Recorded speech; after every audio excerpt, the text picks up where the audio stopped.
How did everybody make it through the game last night? The ones who played the game, everybody came through it okay. We've had a scan on Adilson Malanda, and they've found a cyst on the knee that wasn't there 3 weeks ago, so we're just finding out how we're going to deal with that at the moment. Is that the kind of thing that borders on serious, or is it border on? No, when it's a cyst, I don't think it's serious. I don't know whether you can open it up and have minor operation and do it and be back within 3 weeks, or whether there's something you can do with medication. So I think that's the conversation that I'm having with him at the moment. Is it causing him any kind of pain, or what is it? Well, apparently on Wednesday, I'm lost with days at the moment. On Wednesday, he pulled out of training during training because he just felt it, and that was the original part of it. We'll see how that goes. Seems lately the team has had struggles in the first half of the games. Have you been able to kind of decipher what's behind that? No, I mean we've had a couple of lethargic starts to games. Tempo hasn't been as good as it should be, but I always think teams, test each other out at the start of games as well at times. So, we had a really good start against Orlando and fell away. So, that was only 5 games ago. So it goes both ways. But, when you're coming up against a team that you don't know too much about, they don't know too much about you, I think you're testing things out to start with. But our performance last night, certainly first half, wasn't good enough. Were you able to, I know it's less than 24 hours later, but were you able to decipher anything more than just, like you said, motivation or something else outside of that? No, my feeling from last night was that they wanted it more than us. You could see that, the reaction to their goals, the reaction from their bench. The game just seemed a little bit more to them. And, the Leagues Cup at the moment is growing in this country. It's only, 3 years old, is it? Third year. Yeah, third year. It's going to catch the attention as it grows, but there was only it looked under 10,000 there last night. But as you get to the quarterfinals, it's like the League Cup in the UK. The early rounds doesn't attract as much attention, doesn't attract as much meaning until you get to the quarterfinal stages, and then it becomes a big competition for everybody. But that doesn't. No, I was disappointed, with how my players looked in that first half, because it felt like it was just a game rather than a game that they were trying to win, and that was disappointment last night. How tempted are you, as a result of what you saw last night, to rotate even more for Sunday? No, well, we'll have to anyway. I mean, it's Sunday, Thursday, Sunday. We've got games, so we will have to rotate. And that was going to be the plan anyway. Such is the squad. We're looking at bringing some new players into the club as well. But Sully and Addy being out hasn't helped. Defensive ranks. Getting Nathan back for 60 minutes last night was a plus. But then to start him again, I think on Sunday is going to be a risk. So he'll be looking at next Thursday again, I think, to get some more minutes. In terms of the options at striker without Edon, obviously we know Tiger's there. What other options are there for you to try and? Well, we haven't got a whole lot of options down the middle. Obviously Patrick leaving leaves us light there. Kerwin has played there before. Wolf has played there before. And Tiger, we've been playing him when Edon has had to come off. And Edon will be disappointed with himself last night for getting involved. These games are niggly in nature. What I found in the competition so far, and I think probably games in Mexico and the games in the MLS are maybe managed differently as well, and that's how it seemed last night. Can this be a gut check for you guys? A what? Sorry. A reality check, a gut check.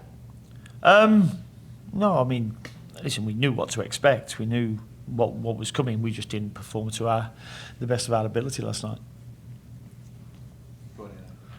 Just seeing how Nate performed in those 60 minutes, what did you observe? In this. The 60 minutes that Nate played in, what did you observe? Oh, sorry, Nathan. I thought he struggled to get to grips of games for the first 20 minutes, and I did turn around to the bench at one stage, and I think I don't think he'll be lasting till half time. But to be fair, he battled through it. I just spoke to him today about not trying to manage your minutes when you're at this stage. He's been out 3 months with a neck injury. Just go all out. And if you have to come off after 30 minutes, I'll bring you off after 30 minutes. But go all out. Give me the performance. Don't try and manage yourself and try and get 90 minutes. He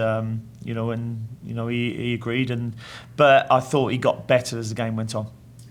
You had mentioned just that rotation. It's because you're playing this Thursday, Sunday. Why did you make the decision to start with a full, I guess your typical starting 11 in that match last night?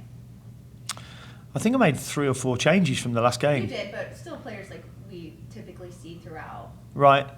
No, we haven't had a game for a week, so there wasn't much in between. So I just felt that we could go with what's been doing okay for us. And this will be different because now it's 3 days later. And then we saw the first time we'll ever see without Westwood on the field. He came out throughout that match, Bronico, Williamson in there. How did you observe that partnership, and what did you think of Bronico in the 6 specifically? Bronico's played there a number of times with us as well. We won't have Westy for the Cincinnati game in a few weeks. The game was getting stretched beyond us. I felt that I didn't think our midfield had been great last night, and that was the reason on the change. It wasn't anything looking into the future. That was just literally making the decision on the game last night.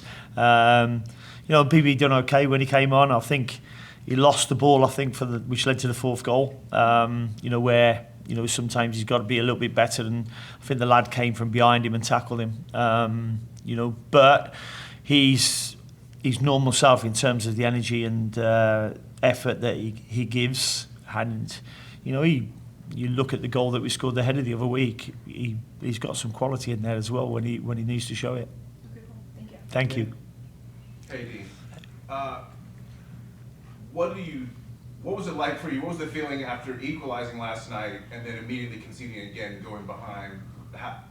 What's your feeling? Yeah, we didn't play well last night, but the goals were horrendous, and I mean horrendous. The first one, in England we call it a 50 pence head because there's angles on a 50 pence piece, and that's where it looked like Nathan Burns' header went off one of the angles, and then Privs fouls with his clearance, and then between Nathan and Ashley we don't stop the cross, and then Jaquil doesn't do his job on the back post, and then goalkeeper scrambling across to the near post and the ball goes past him, and it was like the goals that we gave away were really, really poor.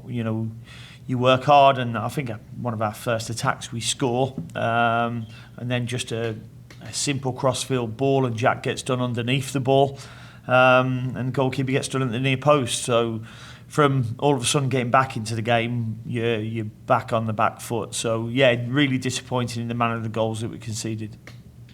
You said last night, and I kind of reiterated today, you felt like your players didn't want it as bad, at least not as badly as the other team.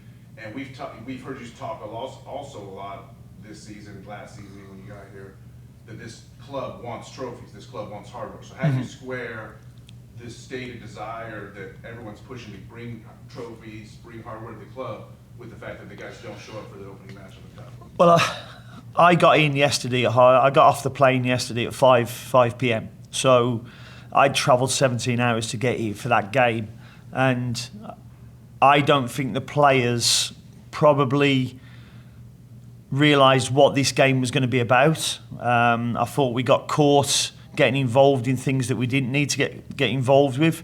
I'd spoke to them about emotional control, and I thought we failed with our emotional control for periods of the game.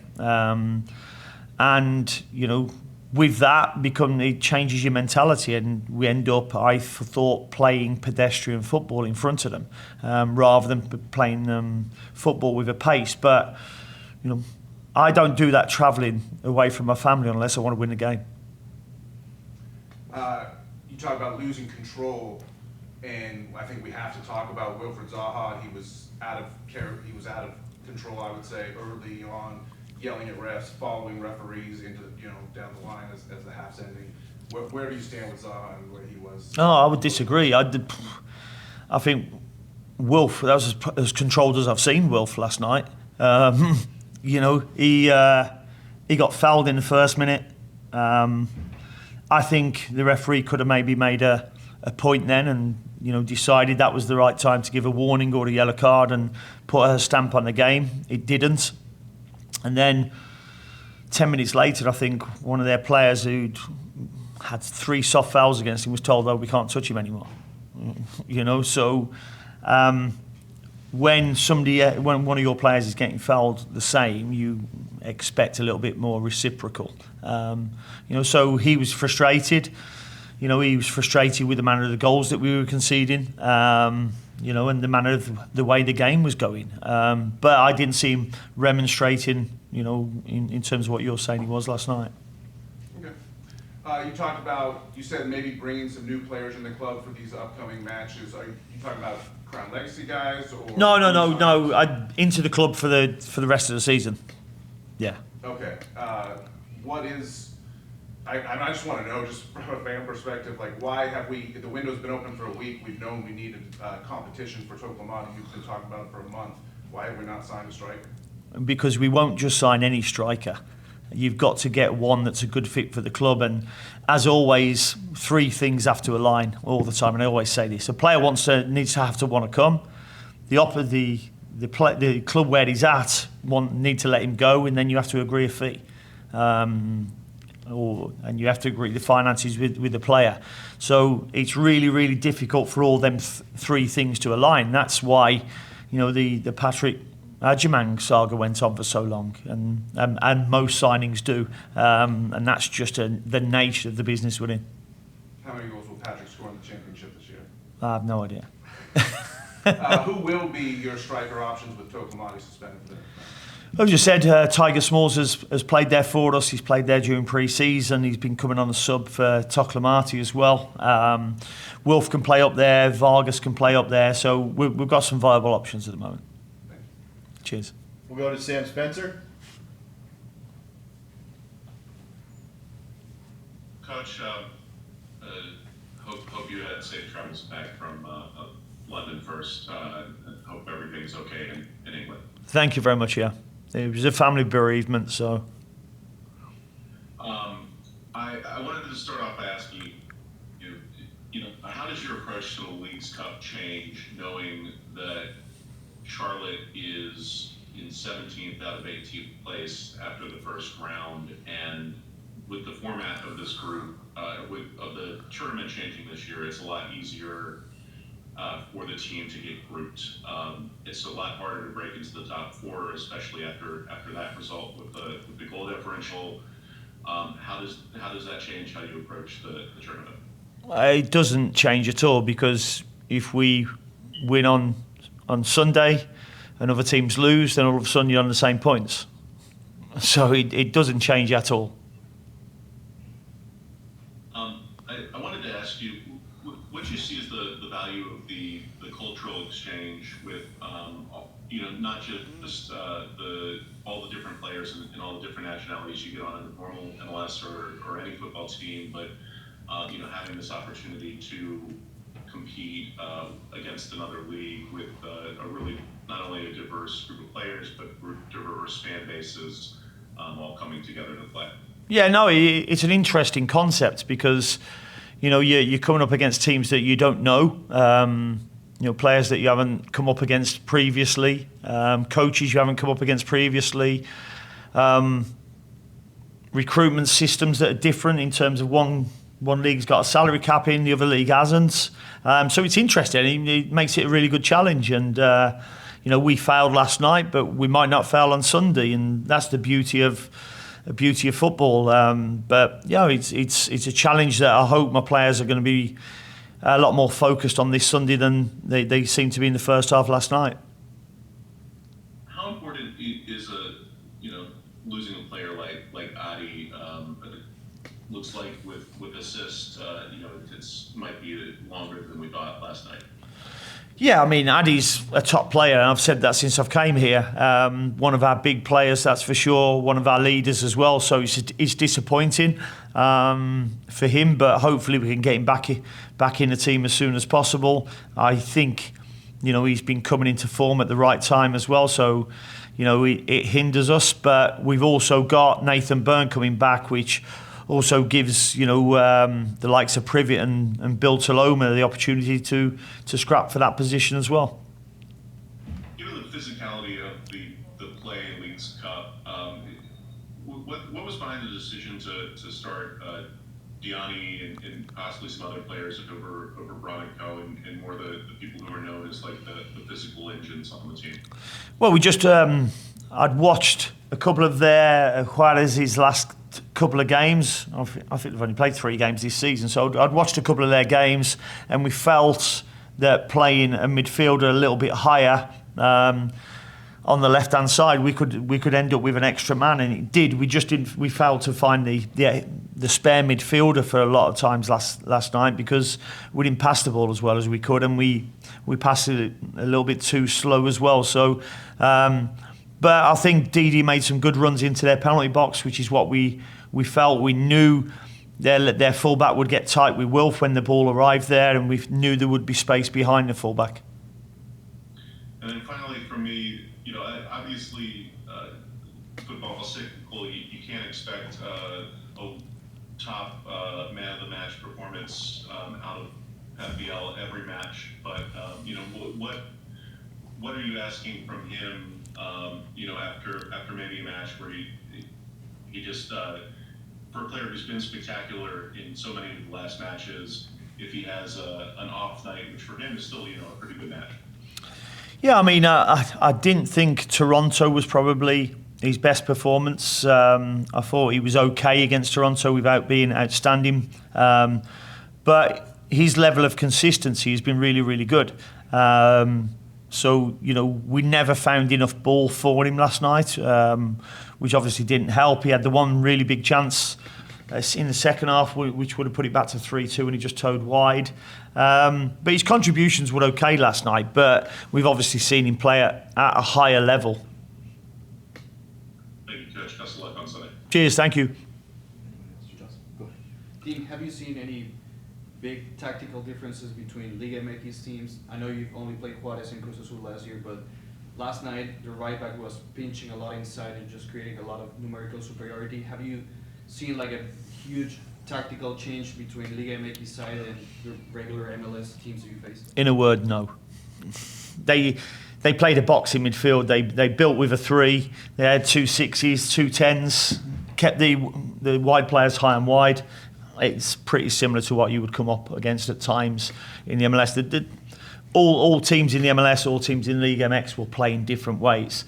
I thought they were quite a technical team last night as well. But when I spoke to the players about stepping up a little bit and putting a bit more pressure, I thought they made a few more mistakes and we could have punished them a little bit more.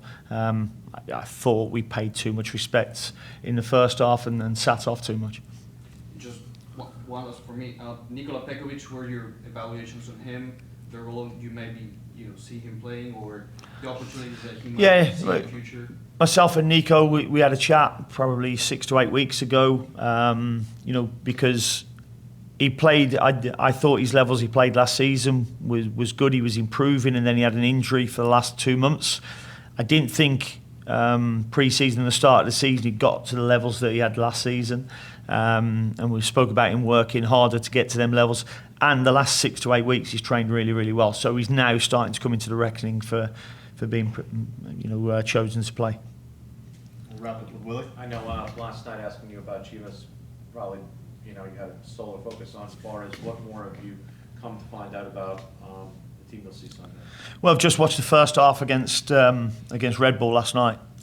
So he looked again a bit of a niggly game, a bit like our game last night in terms of lots of free kicks. But a footballing team that are going to be technical will look to open you up.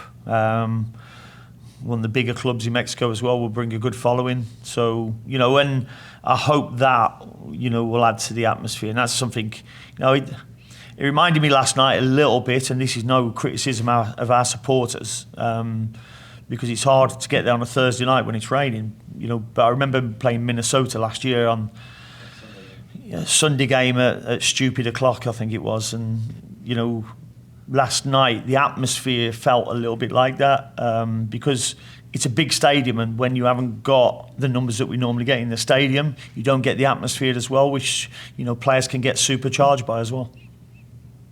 Dean, thank you for joining us. We really appreciate it. Thank you very much. It's great to join you.